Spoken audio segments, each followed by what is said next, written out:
right, it's 10 o'clock. Good morning and welcome. My name is Nande Boss, your host today as we talk all things alternative credit. Well, as we wait for a few more people to join, I just want to extend a warm and special welcome if this is your first time attending any GraySwan online event. We are so glad that you're joining us. I'm seeing some names that I'm just seeing on the screen for the very first time. Welcome to the GraySwan webinar on alternative credit. We've got a powerful lineup of speakers today. First up, we'll have Greg Theron, our Chief Investment Officer, who will provide just a short overview of the markets, review the traditional fixed income investment strategies and their place in diversified investment portfolios. He will just give us that overview, and then after him, we'll have Philippa Owen. Philippa is our senior member here at GraySwan on alternative credit. Philippa, I recently read an article written by you on debt markets explained, so I'm quite keen to hear what you present to us today and outline on what it's about. And then last but not least, our special guest, Erica Nell, is from Sanlam Investments. She will be joining us and speaking to us about managing alternative credit portfolios from Sanlam, and we'll just unpack that further, learn about the opportunities and challenges in this space. So I hope you do have a notebook and coffee by your side. I don't have many housekeeping rules, just that if you have questions, you're more than welcome to pop those in our Q&A box, and I'll pick up on those at the end. Let's do that. Let's leave questions till the very end, take in all that there is to take in, and I'll make sure that our speakers get an opportunity to speak to us and answer all of those questions. Well, I see Greg is ready for us. Over to you, Greg. Everyone for joining us this morning. So as Nandi indicated, I'll just give a 10-minute overview in terms of the outlook for more interest-bearing assets. I'm not going to speak about equity markets. I won't speak about COVID. And just the outlook for inflation, really, for money market instruments, for bonds and so forth, and now how you need to rethink during this current investment environment. I'm going to set the tone by just starting off with a poll, which you'll see pop up on your screen. And the poll relates to inflation. It's one of the big debates we currently are having in the investment world, because inflation will drive asset classes. And the poll is, do you feel your income is keeping up with the cost of living? So do you feel that, the money you're generating every month is enough, to keep or maintain your cost of living if you look back 2 or 3 years? And that's the poll. So if you can maybe just answer that, that'll be fantastic. And again, feeding back to this, in my household, I do the food shopping every week, and we have a budget which is set up. And I've been having the discussion with my wife, why can't we, come out on our budget? And then I actually showed her this slide. And this slide relates to, let me just get this off here. And this slide relates to inflation and really just the cost of living. So if you look at this, you'll see that basic things like bananas. I've 2 kids at home. They probably eat 2 bananas every day. Cost of bananas over the last year has gone up by 66%. But it's across the board. It's white bread up 32%, potatoes up 28%, and carrots up 19%. And this is inflationary. We clearly feel it as consumers, even though the inflation numbers are not coming through that strongly. But as consumers, we feel inflation. And why is this important? Because as inflation starts kicking into the numbers, the way you currently invested may not keep up with inflation rates. And you really need to think differently in this environment to where we were 2 years ago. And if I move on to the next slide, it's a slide from 91. And they also see inflation as one of the biggest risks in the coming decade. And one of the big debates, within the investment management industry is inflation going to increase dramatically, or is it just coming off a low base effect? We don't know. No one knows. But from our perspective, we think there's a lot of risk on the upside in terms of inflation, and you need to reposition portfolios and the way you allocate currently.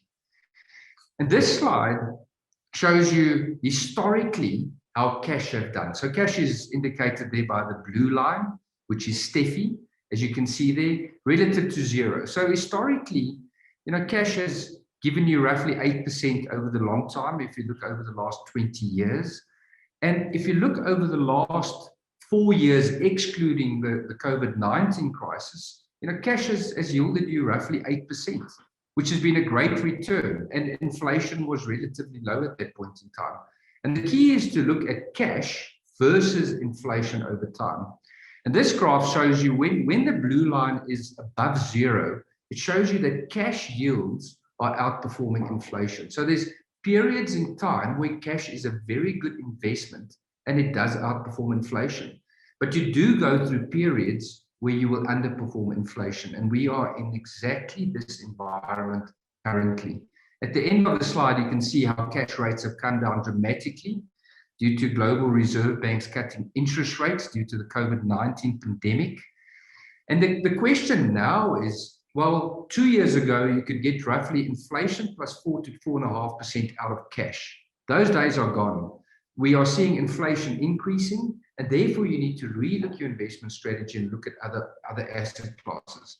This is a slide from 91, which just shows you the outlook for interest rates looking forward. And you can look at the repo rate, which is indicated on the left-hand side there.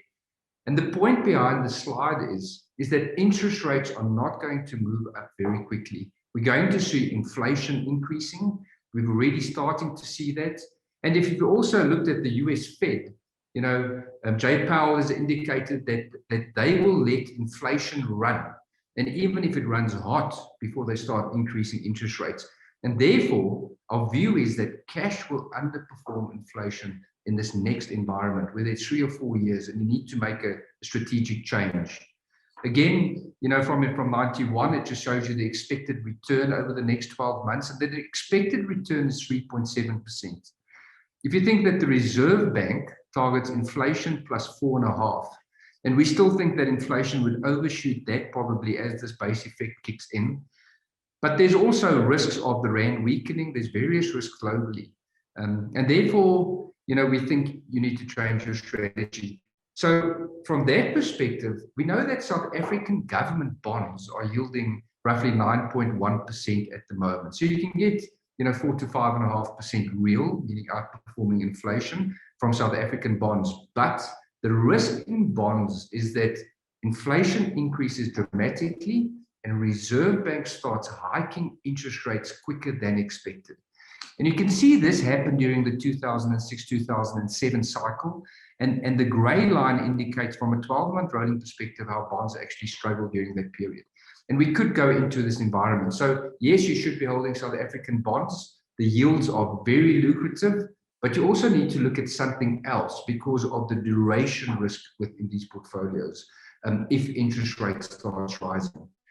And one of the other questions from a bond perspective is we have a lot of investors telling us or asking us, why don't we just put all our money abroad?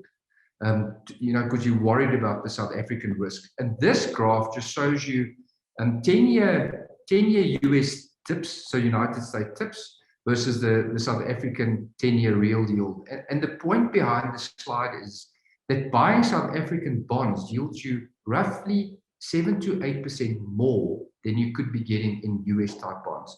And therefore, if you take your money abroad, then you would hope that the currency should depreciate by 7% over time. And that's not a strategy, that's a hope. So I think you've got to be careful of that. And therefore, you need to take opportunities in the South African bond markets. As I mentioned, that's just the 12-month rolling performance of the rand. We do think the rand's quite strong at this point in time, and it's a good opportunity to take money. But again, if you are withdrawing income to keep up with inflation, rather take advantage of the income yields you're getting in local bond markets. And to end off, and before I hand over to Philippa, so what's the risk in normal nominal bonds and in normal linkers and so forth? Well, one of the risks, specifically in nominal bonds, is that interest rates rise quicker than anticipated. Inflation rises quicker than anticipated. And in that environment, nominal bonds would do quite poorly. And therefore, we do think there's a big opportunity in another asset class. And it refers to alternative credit, or private debt, as they would know it. There's a big research firm called Preqin, and they do a lot of research in terms of the growth in alternative assets. And the private debt market, meaning this alternative credit we're speaking about, has been growing and will be growing by roughly 11.4% per year in terms of assets into this industry. And why is this industry growing dramatically? Well, the reason for it is because of regulation. It's because of regulation on banks and the Basel regulation, which are putting additional pressure on banks specifically to borrow or borrow to entities. And therefore, there's this big opportunity in the alternative credit or direct lending market to actually make very good yields because of this limitation on banks being able to borrow. And therefore, we do think you need to look at credit or alternative credit, which Philippa would be speaking about, because the yields there are yielding between 9 and 13%, and you do not take on the duration risk if interest rates starts rising.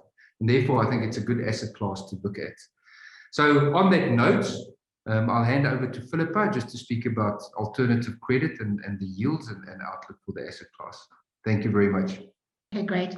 So what I wanted to speak about today was a little bit about fixed income as a strategy, but specifically about alternative credit, as Greg mentioned, but looking at it, going back to basics and looking at it in the context of your actual portfolios. Obviously, all investors are interested in maximizing the return that they get from their investments. Particularly, as Greg mentioned, with the inflation that we've got at the moment, we really need our assets to work as hard as they possibly can for us. But the return that we can generate from a portfolio will depend very clearly on two things. That's the risk appetite of the investor and the liquidity needs of the investor. Those two things work hand in hand. Both your risk appetite, which is how much risk you're prepared to take with your money, and your liquidity need, which is how frequently you need to access your capital, depend on your own personal circumstances and the circumstances of the investor. So risk appetite really is dependent on your personality type. You could be very risk-taking or very risk-averse. It could depend on your life stage, where you are at in your life cycle, and your long-term goals, as well as your short-term capital needs. There's a distinct trade-off between the risk appetite or your willingness to take risk, your need for liquidity, and the ability to generate a return in the portfolio. Lower liquidity normally results in higher returns. This is called the liquidity premium. And higher risk also normally results in higher returns. And this is called the risk premium. Understanding the investor requirements is key to establishing a portfolio, makes it is going to work best in a market environment. So your investment advisor would have taken time to sit with you and understand what your own risk appetite is, as well as what your liquidity needs would be for the medium and the longer term. Once all these factors have been considered, as well as any income requirements you might have, investment timeframes you might have, and any other assets that you have in your portfolio, your investor will come up with a split between cash, equities, bonds, and other investments that make sense for you and suits your own risk appetite and return goals. This is called the strategic asset allocation. And going back to basics, this is the asset allocation that would suit you for the longer term and is generally not changing over time unless your investment circumstances change, which would happen when you reach retirement, for instance. Within that, obviously, it's our job to maximize the return we can give you. So we've established your risk tolerance and the optimal asset allocation for the longer term, but within that, there are some tools that we have that we can generate a higher return per unit of risk that you're willing to take. As Greg has spent some time discussing already, there are market environments that suit different asset classes. So not all asset splits will work best in all market environments. So what we can do is tilt the portfolio slightly to allow an under or overexposure to bonds or to equities, or to cash, depending on the outlook for each of those asset classes in the market cycle that we're currently in. This is called the tactical asset allocation, and it's the shorter-term tilting of a portfolio to react to shorter-term market movements and to the investment team's outlook for equities, bonds, and cash. For most investors, making tactical allocation tilts to the portfolio is not practical. This could create a tax event if there's trading going on. So what we tend to look at or to prefer is that investors invest in a balanced portfolio that suits their risk appetite. And then these shorter-term tactical tilts can be made within the fund, not creating a tax event. So that's one way that we can increase on the margin the return offered to investors. The second very important area is diversification. So within each asset class, we can reduce the risk by means of diversification. I think diversification is easiest to understand in equities. If your portfolio is spread across a number of shares, across geographies in different countries, across emerging versus developed markets, across sectors, and across styles such as value and growth, and also market capitalization, the risk of any one of those factors hurting your portfolio considerably is reduced. So we spread the risk in equities, and that's very easy to understand. Diversification reduces the risk within that asset class. In addition, if you invest in a fund of funds, fund of equity funds, or invest in other underlying equity managers, each of those managers will have its own style, and so you have diversification by manager as well. Moving on then to fixed income portfolios, where the risk is not as easy to understand.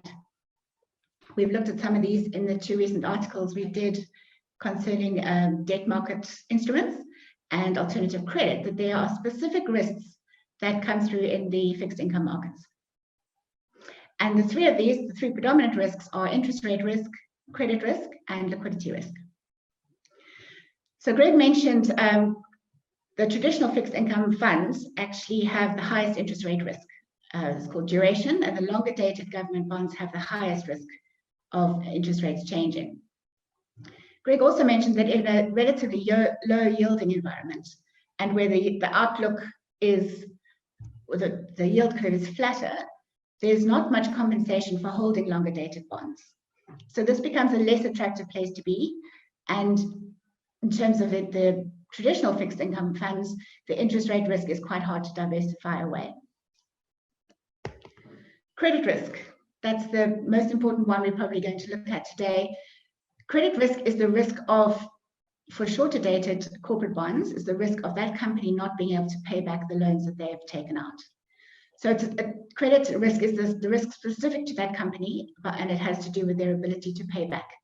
Government bonds, as we discussed in the Debt Markets Explained article, don't really have this risk at all, because governments can just raise taxes in order to pay the interest on the loans that they've taken out. The credit spread is the difference in the yield between a bond yield and a credit yield. And that is the compensation that investors get for taking on additional credit risk. Credit risk is dependent on a number of factors, which again we discussed in that article. Factors such as the seniority of the debt. Are you first in line to be paid if there's an issue? The ability of the company to pay, so that looking at the cash flows of the actual business, cash flows of the project that was financed with the loan, all those kind of factors will result in a credit risk score for that investment. Other aspects of the loan, such as covenants and security or collateral, will also impact the credit risk of each of those investments. For listed credit, the well-known credit rating agencies will actually rate the credit worthiness of each of the lenders. So that's quite a nice reference point, but it's only really useful in the listed credit market. The third risk, which is also important for us to consider, is liquidity risk. And that's the risk associated with the ability to sell out of the position and to raise cash. Listed bonds are mostly very liquid, but as we discussed previously, being listed does not guarantee liquidity. So there's a number of listed bonds that are very illiquid, trade very infrequently, and in that case, there is a valuation risk. So if there's a very thin market for the trade, the valuation or the trading price might not accurately reflect the risk or the value of that instrument. And potentially in where markets are having issues or there's a crisis in the market, that small amount of liquidity could totally dry up. And so you might have an inability to sell even a listed bond or fixed income instrument. On the liquidity scale, alternative credit, as we know, is a catch-all term for a number of different credit strategies. And within alternative credit, private debt is the most illiquid. And Erica will speak to this a little bit later, but generally in private debt, the loan is held to term, which means it's held to the end of the loan period.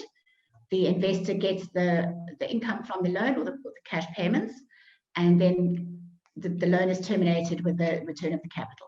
So that's a very illiquid investment and will tend to, and I mentioned before, the liquidity premium on that would be quite high. So the returns would be high to compensate for the lack of liquidity in those types of instruments.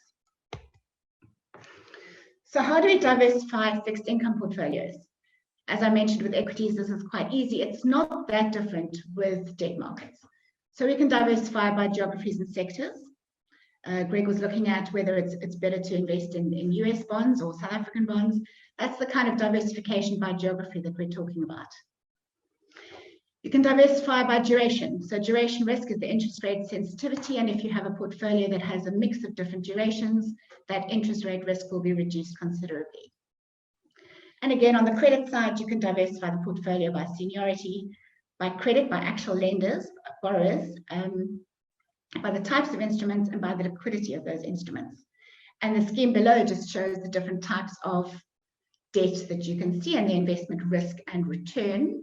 On the vertical axis is the return, the risk on the horizontal axis, just showing how they are quite different in terms, and this is the alternative credit space, in terms of the risk and return that each of those types of debt would offer to the investor.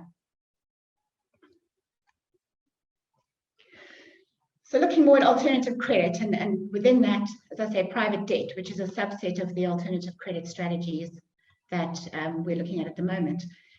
Alternative credit, we did a snippet, a research piece on alternative credit as a space, and there are a number of different strategies that fall within that as a general credit strategy. Private debt is one of them, and it's one of the ones that we are focusing on today because we've got Erica with us who has expertise there that she will share with us. And because it's the area where we are finding a lot of interesting investment opportunities and where we can actually generate increased yield for a portfolio. But it's important when looking at alternative credit and specifically private debt that we understand the risks that we're taking or that the investor is taking when investing in that as a strategy, and then some of the tools that we can look at for reducing those risks. So alternative credit tends to have some interest rate risk. Even loans that are not longer dated will be referenced to a yield, usually an interest rate plus in terms of the yield that they offer. So as global interest rates change, the return that can be generated from alternative credit would change alongside that, but it's not the primary driver of the return in alternative credit. What is significant, as discussed, is the credit risk of each of those investments, and then there's also significant liquidity risk, as most of the private debt, privately negotiated loans have low liquidity. So what's important in mitigating those risks is choosing a manager that has the skills to put together a portfolio that is low risk in nature. You will see from Erica's presentation that the manager's skill is really in finding the right opportunities. They have to analyze the company, analyze the investment opportunity. Why is the money being borrowed? Is it for a project? Is it for a management buyout? Is it for a new development? Is it to buy another company? So they look at the specifics of each of those loans, and then they draft loan agreements that protect the investment as much as possible. So that would include things like including covenants, including collateral as security, and attractive payback terms. When a manager has experience in this area, they have good relationships with companies, which is key. So they would tend to loan to that same company over time if that has been a successful payout investment. So they also have the ability to understand what the risks are. They analyze the downside potential. What is going to stop that company from being able to pay back the loan? So this type of experience will really reduce the credit risk that is taken on each of those loan situations.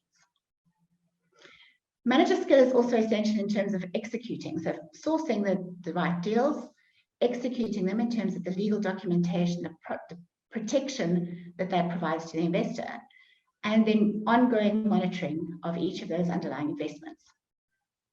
The other thing is that the investment manager of a private debt fund would manage the liquidity within that fund.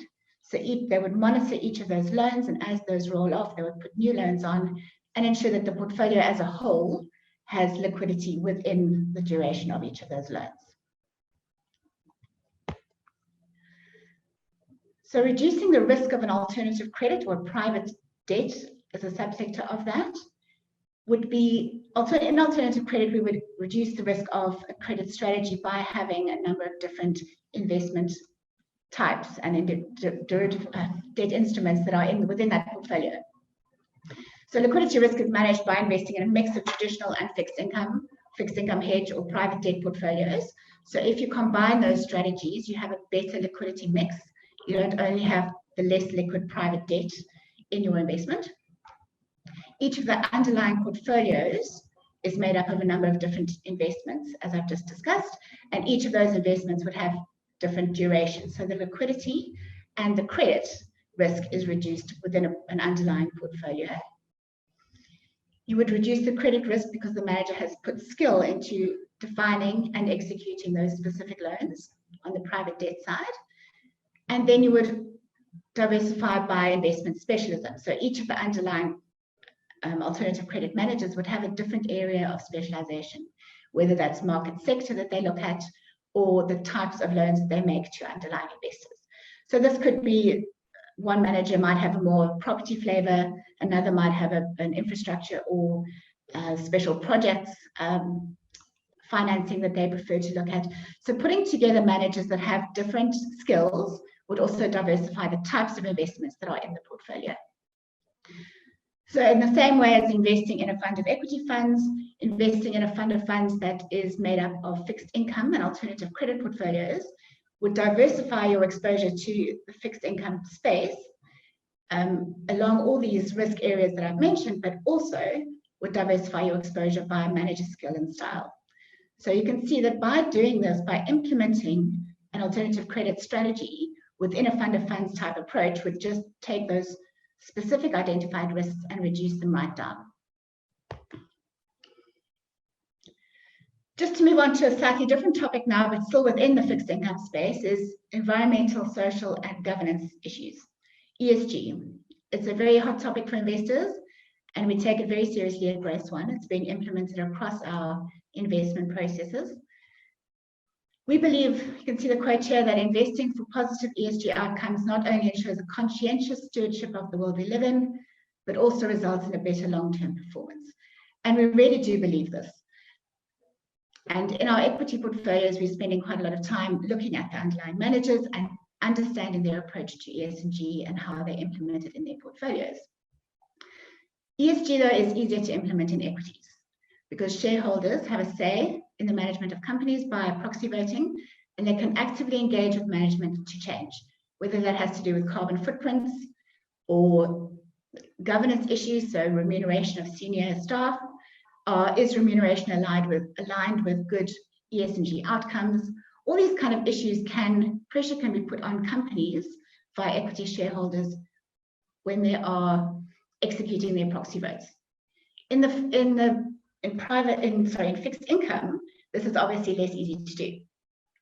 But the nice thing about private debt, and I think Erica is touching on this in her presentation, is that a lender can execute a mandate that focuses on ESG, which means that these lenders will finance environmental projects, they'll finance infrastructure, social housing, clean energy, and any other number of initiatives that have an ESG flavor to them.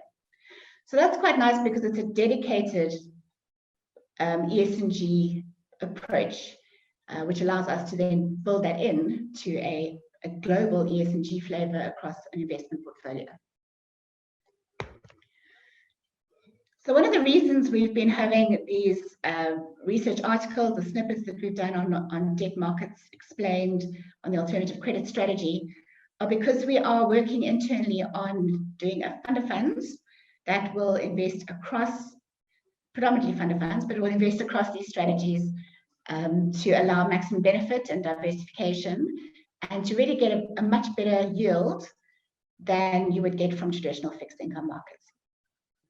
We have been running a small seed capital portfolio as a private partnership, really to generate a track record, to experience the history of how that has actually worked in markets and over different market environments. And we've applied and are busy applying for a license. We've received the license to run the fund, and we are applying now for the actual collective investment scheme to be set up, which will allow us to then launch a qualified investor fund that accesses these strategies. So it's a very exciting initiative for us. We do very wholeheartedly believe that investing in alternative credit will produce a higher yield that is not correlated highly with any of the other asset classes. And you can see, looking at this, the schematics, that the strategy on the seed capital we've been running has returned a very healthy return with a very low standard deviation. The downside is that there is some liquidity trade-off that we need to make, and a qualified investor fund will have monthly 90 trading for investors. So it is a slightly less liquid environment or investment than you would have from a traditional fixed income fund or unit trust, which would be a daily traded entity. So what we're aiming to do is manage and control for the risks that I've just outlined in this chat, and allowing us to offer alternative credit as a strategy that complements existing asset allocations within investor portfolios. You can see on this colorful graph here, we've got an estimated return of this type of alternative strategy fund, which would have a return higher than cash, but within the same standard deviation as cash, and higher than bonds, and slightly lower standard deviation than a traditional bond portfolio as well. So the aim is to increase the return of a portfolio by taking this higher return for the same amount of risk allocation. So we believe that adding alternative credit strategies allows us to move the portfolio up the return axis without adding significantly to risk. And that is the premise behind the fund, and which is why we're very excited about getting to the point where we can actually launch it to the market. Alternative credits, and Erica will speak to this in more detail, and Greg touched on it, especially private debt is a growing investment area globally. It's very attractive. In South Africa, we're following the same trends, and we believe that the opportunity set will continue to grow as traditional funding remains hard to get. Private funding has become the solution. There's a lot of sectors, a lot of companies that are looking for private funding for projects that are highly lucrative. They are not high risk projects, and they're offering very good returns, and the terms of the deals are very attractive as well.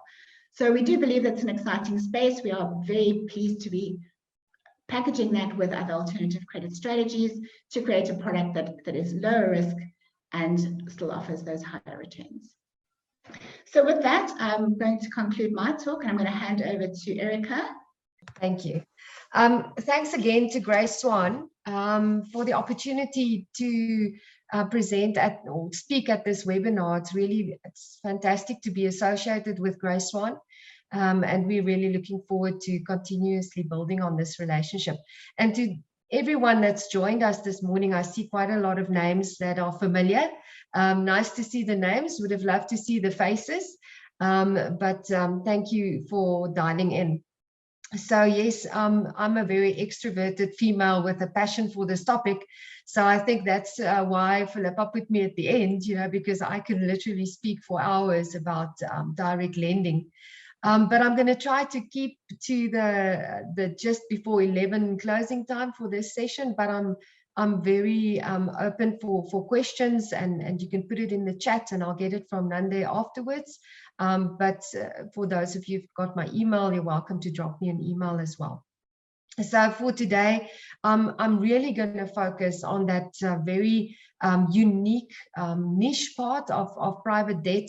That is a passion of mine and also within my team, and that is called direct lending.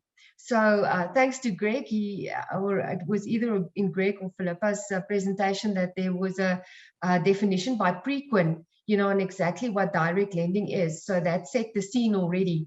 So just to recap, direct lending is really when a corporate, a smaller corporate, gets a loan from a wealthy individual or an asset manager. That's kind of putting it in a nutshell. So in this instance, there's no intermediary, no investment bank, no one in between, between the borrower and the lender. And that is really the market that was formed, what we now call direct lending. So just before I go into an example, and I know Philippa's also shown a couple of these, it's almost like a graph showing the different risk versus return profiles of these different products. I just want to quickly recap on what I'm going to talk about. So when you look at right in the middle of this yield curve, I almost want to say, you will find the impact debt funds. So it's just above infrastructure debt, just below SA high yield. I'm going to talk about impact debt, and then right at the end, just before mezzanine, you will see credit opportunities. So those are really the two, according to my own classification, where I think direct lending really falls into, so the difference between the two, it's both lending to smaller businesses, but the impact, like Philippa also said, is really funds that are focused and that's got a mandate to address ESG issues and really make an impact. So there you will find funds that are really focusing on addressing the SDGs, and some of them are focused on one or two specific SDGs, and some other have got a wide array of SDGs that they want to touch on. Whereas your credit opportunities fund is really direct lending to any corporate in any sector, any small corporate. We do have an ESG screening tool, and I'm pretty sure all asset managers have implemented that already. So we do a negative screening on the companies there, but it doesn't have a very specific ESG or SDG outcome required. So those are really the two areas that I'm going to touch on in direct lending. So we did a little bit of research. I'm not so sure if this is very up to date. I think it's about 2019 numbers that we looked at. So we looked at your credit spread that you can earn on these different asset classes, less the loss that you can make, because as we've already spoken about the inherent risks in private debt, we have to assume that there will be losses. And then what is the outcome, the net return, net credit spread that you can achieve over time. So there it's quite evident, that SME loans, as we classified it here, another word for direct lending, has really achieved a high return, relative to the other asset classes, as I've shown on the previous slide. So why do we think, or why do I think, there is this growth area and opportunities in the direct lending space? I think in summary, this whole slide really just speaks to the banks and the regulations that Basel has really put on the banks to keep capital, in terms of the risk for the underlying assets that they have on their books. So that has really opened up this market for us as asset managers, particularly to lend directly to smaller companies, because banks have really pulled back. And we've seen this, in my career that spans almost 12 years in this industry. We've really seen that as a constant theme. It wasn't just a once-off event where banks pulled back. Banks have pulled back in general. In addition to that, the banks have really got quite stringent regulation in terms of how much security they need to take, the amount of documentation they need to have before they approve a deal. So it's really quite a lengthy process for a very small business to access bank funding. I'm going to move on to these slides on the key risks, and then I want to just stop and use an example, because I think only by an example I can really demonstrate what opportunities we see in the market. So this is it's key, that we show this to investors and how we really address this in the direct lending market, all the risks. So we're saying there's a great opportunity set. We're saying the banks aren't playing in that market, or they're withdrawing from that market. So there's an opportunity for asset managers to fund these small businesses. But what are the risks? So yes, we've spoken at length, especially in Philippa's presentation, about illiquidity. That is a big factor in the private debt or the direct lending space.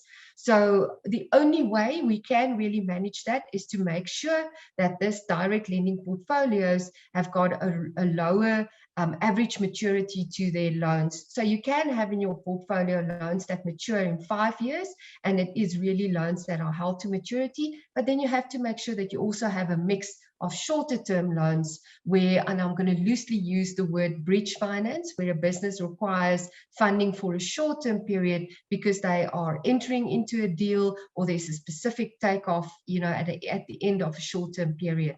So we have to make sure that there's a correct mix of the different maturity profiles within these portfolios, and that offers some kind of liquidity.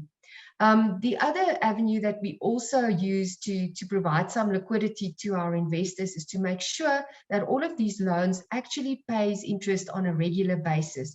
So we make sure that they either pay monthly or quarterly or biannually, so that there's a constant flow of cash. Even though it's not always amortizing the capital as well, but at least the interest. This gives the investor the confidence, you know, that these loans are actually performing because they're servicing their interest, but it also grants us as the asset managers the ability to pay a distribution to our investors at regular intervals. So liquidity is possible, but like I think both Greg and Philippa said, this strategy is not like government bonds. You will not put all of your money into this strategy.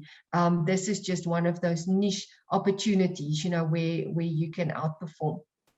So the other risks, I'm going to touch on the others as well. I just need to keep my eye on the time as well. The availability of information, there's always this perception that there's less information available on smaller companies than the larger listed and rated companies. I would have to say, in my experience, we gather more information on the smaller companies because it's that direct connection that you have with the management teams, the thorough due diligence, going out to their offices, meeting them face to face. I'm pretty sure I don't even have to repeat the example of, I think 5 or 6 years ago, we had a big listed bond that defaulted. And at the end of the day, you know, it was published that the rating agency didn't actually even go out to the premises, you know, of that company, you know. So in this case, I would really say in direct lending, we do even more to make sure that we understand the company, that the company exists, that everything they tell us on paper is actually is true and fair. So then we get to the risk versus return. Do we get compensated for the fact that we're funding a smaller balance sheet? And that's where return profile comes in. So in the current environment, we're really looking at about a prime +2 type of return, because we link the loans to these smaller companies generally to prime. We can link it to JIBAR, but we find that these smaller companies are more aligned, or they understand prime much better, you know, than the JIBAR movement. So we're really looking at a prime +2, which speaks to the 9%, 9.5% that was also shown on Philippa's graph. So the valuation is another risk. You know, a lot of companies, you know, don't have a proper valuation of their business. So the question we usually get is, how do we value direct lending? And it's quite simple. It's accrued interest less provisions. So the key here is really to understand that these loans have to be monitored continuously, you know, and covenants need to be checked on a very regular basis to ensure that we pick up should there a provision be provided or not, because that is really the only way that evaluation will be impacted. If everything goes according to plan and according to the budget and our predictions, then the valuation is merely accrued interest. So this is now my slide where I'm going to take you through an example, and we're quite proud, you know, of recently funding a very small business, in KwaZulu-Natal. Now, I'm not allowed under NDA to give the name, but it's a yellow metal manufacturer, the only one in South Africa, so the only South African original equipment manufacturer in the yellow metal sector. And this is a family-owned business. So let's start at the top. How did this deal come to us? It was via direct inquiry. They phoned us up. They heard about our product actually on the radio when our CEO was talking about it. They phoned our CEO and he passed it on. So this is a family business. We went into the initial screening. That means we had a conversation. We asked them to send us details of their balance sheet, detail of their business, everything that they can actually electronically send to us. Once we do the initial screening, and this is what's really important in direct lending, is to have that capability to make sure, you know, that you're picking those small and medium corporates that can really afford to have debt on their balance sheet. In that initial screening, you would look at things like management. Definitely, the second thing would be gearing. How much gearing do they already have? Do they have equity in the business? Because you ideally don't want to just fund a business with only funding. There's got to be some level of equity. And then finally, their cash flow and cash flow predictions. Will they be able to afford the loan going forward and being able to repay? Once it meets the initial screening, you have to go into a full due diligence, which means going out to the site. We call it kick the tires. You go out, you meet management, you walk around the site, you speak to the employees, you try to speak to suppliers, you try to speak to off-takers of the business as well, as much information as you can collect. And obviously where you see the risks, you know, you delve more deeper into that. I can also tell you in this example, the reason why this company could not access bank funding was because it was structured as a closed corporation. So banks really require audited financials. We said we will work with a closed corporation. We got an external audit firm to give us an independent financial due diligence. So we're comfortable with the numbers, and we also recommended to them that they convert to a company. So that's all happened within 6 months. So we're quite proud to say that we're supporting this small business to grow from a family-owned closed corporation into a PTY limited, you know, that is now have the ability to access bank funding and possibly capital market funding as well. So just, you know, to end off this slide, obviously you have to have a very a good investment committee with a wealth of experience in this market to make sure that the analysis that you've done and the due diligence is thorough enough and the investments that you make are sound. So the next slide I've really already touched on. I said these are the key things that we have to look at in direct lending, the amount of credit they already got. Do they have collateral? In this instance as well, this business did not have any collateral to provide us except for the stock, so they didn't have fixed property. So we took equity that they've put in the business. We have told them that they cannot take out dividends until they've serviced our debt or without our consent, and then they give us the stock and as well as the contracts that they've got at this point in time with large off-takers as collateral. Then we stress the cash flow to make sure that they can actually pay the interest, you know, on a monthly basis, and then also service our debt on an amortizing structure from month 36 to month 60. Important factors that I just quickly want to mention as well that will give investors comfort is that we also look at how long has this business been in operation, how long has this industry actually been viable, and at what stage they are within the industry and the market. So I think I'm gonna end off, you know, with this slide just to wrap it all up again. The investment case, you know, for direct lending and why I believe this is a very good asset class, you know, for diversification for investors. I'm going to pause a little bit on the positive social impact and just stress that again, that the provision of capital to SMEs really post the pandemic, and I'm really trying hard not to bring COVID into the discussion. If we think of post-COVID, and if we think of business as usual, we really have to, in South Africa, help build the SMEs, because that's really our real economy. We call it the real economy. They need to grow. They need to start employing people. As soon as you start employing people, the whole cycle starts, almost like cogs in a wheel. Then it starts turning, because as soon as you support households, it means that they've got money for education and for healthcare, and that's really how we get the real economy going. So when we talk about positive social impact, we have to make sure that when we're doing direct lending, that we address all the ESG and the SDGs that we want to touch on, if it's an impact fund, but that we also monitor and measure that and report that back to our investors, because it's only lip service if we say we're going to do this and help the smaller companies, but if we don't report on it and show the actual results, we're not really making that impact. So this is that really niche where direct lending is playing, where we can actually demonstrate the amount of jobs. So in this example of this regional equipment manufacturer in KwaZulu-Natal, we are impacting on 2 levels. We are creating with our funding, it's a small amount, it's 30 million rand. We are creating about 12 permanent new jobs at the factory. But in addition to that, they're also, establishing a training college where on-the-job training would happen, where they would skill up the laborers within their company and also people in that environment. And for the people that know that environment, there's really a lot of unemployment. It's very high in that area. So we're really not only impacting this business, but also in the area providing funding for a school that will train these on-the-job trainees.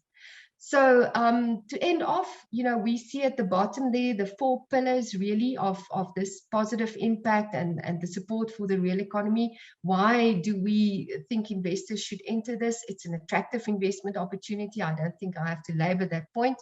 We have reduced portfolio volatility because it's really not correlated to the fixed income market or the equity market. It's linked to the floating interest rates. And then we've got this low risk of capital loss, because even though it is classified as a credit opportunity or almost like mezzanine finance, it's sometimes in these small businesses, it's the most senior loan, and we've got the most security within that business. So there's definitely a low risk of capital loss. So I think, Nandi, I'm going to leave it there. I've got so much more to say about this topic, but I'm definitely, open for comments and questions. Well done. I think you did very well for time. Thank you so much to all 3 of our speakers. That was very informative and quite exciting for us. We do have questions, so I'm going to ask you all to unmute your mics. Here is a question from Martin. He says, what is the panel's view on an interest rate cut tomorrow and for the future? Don't know who wants to take that. I'm hoping that might be Greg answering that one. Thank you, Nandi. Let's answer that. I think that the Reserve Bank has indicated that we're at the end of a cutting cycle, just as we know with the Fed, and we typically follow the Fed by 6 to 12 months. So therefore, we think we're at the end of a cutting interest rate cycle. And there's some risk to the rand. So therefore, we don't think that the Reserve Bank will cut interest rates tomorrow. I think we rather need to start to look at an environment where interest rates starts going up at some point in time. Not very soon, we think, but I think that's a cycle we need to look at. So no, our view is not an interest rate cut tomorrow. Okay, great. Here's another question to Philippa. What is the average liquidity when investing in a diversified portfolio of alternative credit? And what is the minimum investment requirement to make an allocation? So I think just to answer that in the context of the alternative credit market in general, alternative credit is a very broad definition of everything credit that is not traditional fixed income. So it's it's hard to answer that question because it is quite a broad range. And we can see that there are fixed income unit trusts that are daily traded that do things slightly differently from traditional fixed income. So they would be daily liquid. Then there's fixed income hedge funds that can do credit long short. They can hedge exposures to fixed income markets. And some of those might be monthly traded. Some of the ones we've been looking at are monthly traded.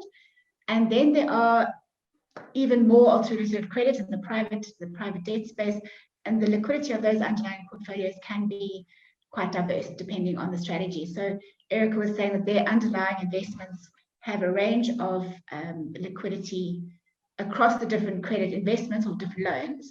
So they see within their portfolios a cash flow or liquidity profile that will depend on the manager themselves. And Erica could add to that.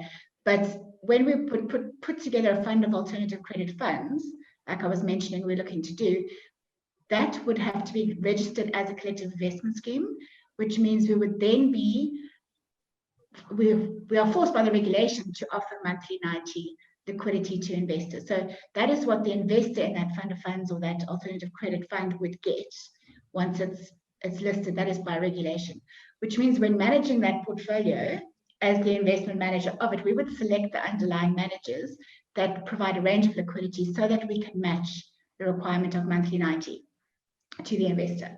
So it really depends on the portfolio management of the alternative credit fund at the higher level, putting those together and creating the optimal mix. Second part of that was what was the minimum investment requirement. Again, on the underlying portfolios, that depends on the fund itself, or the portfolio itself would have its own terms. And again, if it's retail or qualified investor fund, then it's either a small minimum or a million minimum. Our alternative credit fund that we're looking to do as a qualified investor fund would be a 1 million rand investment minimum. So it is for qualified investors, it's not a retail type product. Thank you. Here's a question from Theodore. Is the return premium adequate relative to bonds to compensate for additional risk, or is this simply about diversification and ESG? Anyone can take that one. Is the return premium adequate relative to bonds to compensate for additional risk, or is this simply about diversification and ESG? I think I can give that a stab. Okay. So, and then Erica, you can also add to it. The return, so the risk premium that you're getting for investing in these alternative strategies is worthwhile. It compensates you for the additional risk. But what I was trying to explain with some of my slides is that if we can diversify away some of those risks, either by diversification and credit diversification, by manager, by duration, all those diversification tools would reduce the risk that you're actually taking. So the return you would get would remain attractive, but we've taken that risk down by the diversification across different strategies. If Erica, you want to add to that? Or maybe just to put the direct lending flavor on it, so if you ask, are we really getting compensated for granting a loan to a small company? I'm just going to say yes, from my experience. And like I said, I've been in this market for 12 years. So I can, from my experience, compare what has happened in the listed rated market. That's where I started my career and then transitioned into direct lending, because there's additional risks. You have additional measures, to cater for that risk and additional checks and balances to make sure, so as long as your portfolio has got a consistent return and the proof is really in the pudding, so because there's no risk curve that we can value this off, we can't say this is a AA 5-year and it should earn JIBAR plus 250. We don't have a specialized tool for direct lending. We have to go on past experience, and from that I can share with you that we're definitely being compensated for the risk compared to the listed rated market. All right, Erica, stay with me. Here's a question to you. What has been the largest monthly loss in percentage terms you have ever experienced in your career of managing an alternative credit portfolio, and what happened in that month? I'm very keen to see who asked the question. Anonymous attendee. No, I have to be honest, and again, unfortunately speaking, only from our own career, at Sanlam, and I have to touch wood at this point in time, we haven't had a loss. So we have had consistent outperformance in our portfolios, the private debt portfolios. We have to make clear that I'm only speaking about the private debt, not the listed rated market. There has been losses, but in the private debt, we haven't had a negative month, since inception of our first fund, which was about 11 years ago. So, but I'm saying touch wood. And then I also just want to say that I want to just revert back to my slide where I said the valuation is very dependent on provisioning as well. So it doesn't mean, like, especially last year during COVID, we did put some provisions on the loans. But now after 12 months, since the first hard lockdown, we have started releasing some of those provisions, and some of those have actually repaid us as well. So we've had no capital loss. That's good news. And I'm going to take the last question for today. I want to keep our webinar honest. And there's a question for Philippa. If an investor makes an allocation to an alternative credit fund or fund, can such provide a quarterly income distribution to investor who requires an ongoing income? So yes, it depends how the fund is set up, but certainly collective investment schemes can allow for distributions, and the investor can choose whether those distributions are made or are rolled back up into the fund. So once we have all the regulatory and the approvals and the fund actually approved, we'll be able to have maybe another webinar and another communication with investors where we can provide a bit more of this detail. Right now, it's a work in progress. It's a strategy we've been working on for a couple of years now, and we've set the ball rolling and put things in place so that we can launch a fund. What we really can only do is talk more detail on that when we get to the point where this is approved, just from a regulatory perspective. But definitely the income distribution, the type of underlying funds that we've been, as I say, we've been running this as a seed investment already. The type of underlying funds that we will have in the fund, a lot more detail on that can be provided once we are up and ready to launch the product. So certainly income is something that can be provided for, but we'd obviously like to discuss this in more detail when we actually have the final thing ready to go. Wonderful. And that brings us to the end of our webinar today. What we'll do is we will send out the recording to all the attendees. I just want to encourage us to keep this conversation going. If you don't receive monthly snippets from us as GraySwan, do send us an email at info@grayswan.co.za so you can be in that distribution list, be part of all the exciting products that are coming up, news and more webinars from us. From my side, thank you very much to our panelists, our speaker, Erica, and all who attended today. Have a great day.